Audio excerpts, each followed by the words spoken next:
देवता धन्वंतरीची एक पौराणिक कथा सांगितली जाते. सर्व देव आणि दैत्य यांच्यामध्ये अमृत मिळवण्यासाठी समुद्र मंथन सुरू होते. मंदार पर्वताला रवी करून त्याभोवती वासुकी नाग दोरीप्रमाणे गुंडाळून एका बाजूला देव आणि एका बाजूला दैत्य असे दोरी ओढू लागले.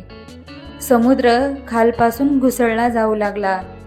त्यातील मासे, इतर जलचर प्राणी, मगरी, सुसरी यांची दुर्दशा झाली. सर्व ठिकाणी अंधकार पसरला.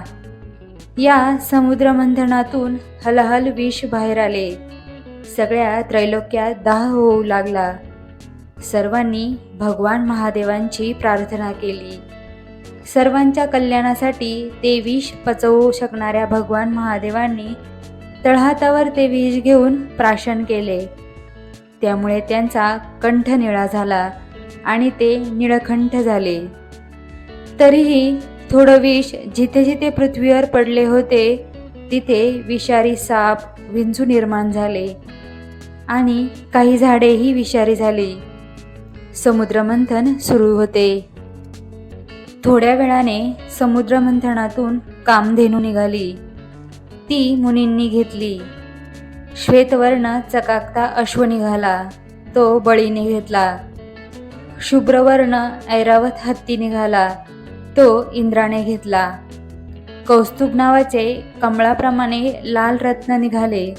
ते विष्णूंनी घेतले. मग सुगंधी नाजूक फुलांचा पारिजातक वृक्ष निघाला. अप्सरा निघाल्या.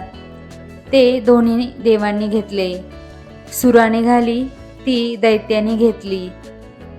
त्यानंतर एकदम तेजाचा लोट उसळला आणि वीज चमकावी त्याप्रमाणे दोन्ही बाजूंना हत्ती आहेत आणि मध्ये कमलासनावर उभी असलेली संपत्तीची देवता लक्ष्मी प्रगट झाली.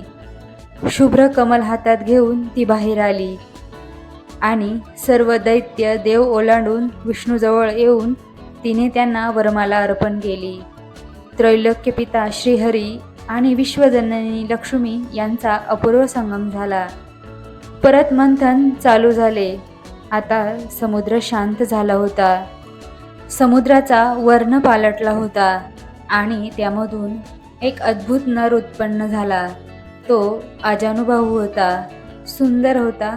श्यामवर्ण होता. गळ्यात फुल्यांच्या माळा होत्या. पितांबर नेसलेला होता. कानात कुंडले होते. कुरळे केस मानेवर रुळत होते.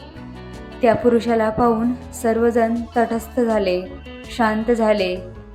त्याच्या सौंदर्याने मोहून गेले. तो चतुर्भुज होता.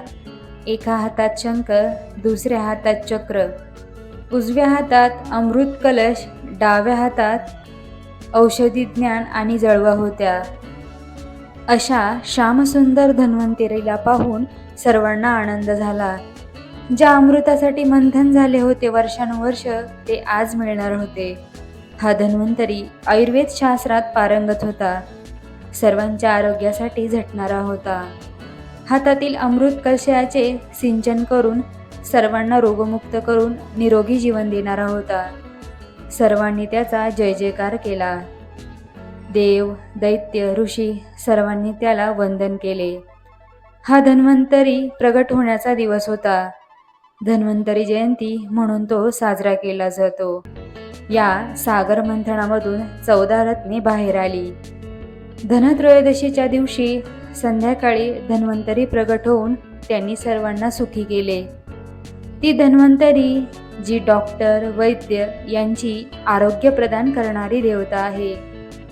दिवाळी सुरू होते आणि आपण पंती दिवे लावून या धन्वंतरी देवतेचे स्वागत करतो.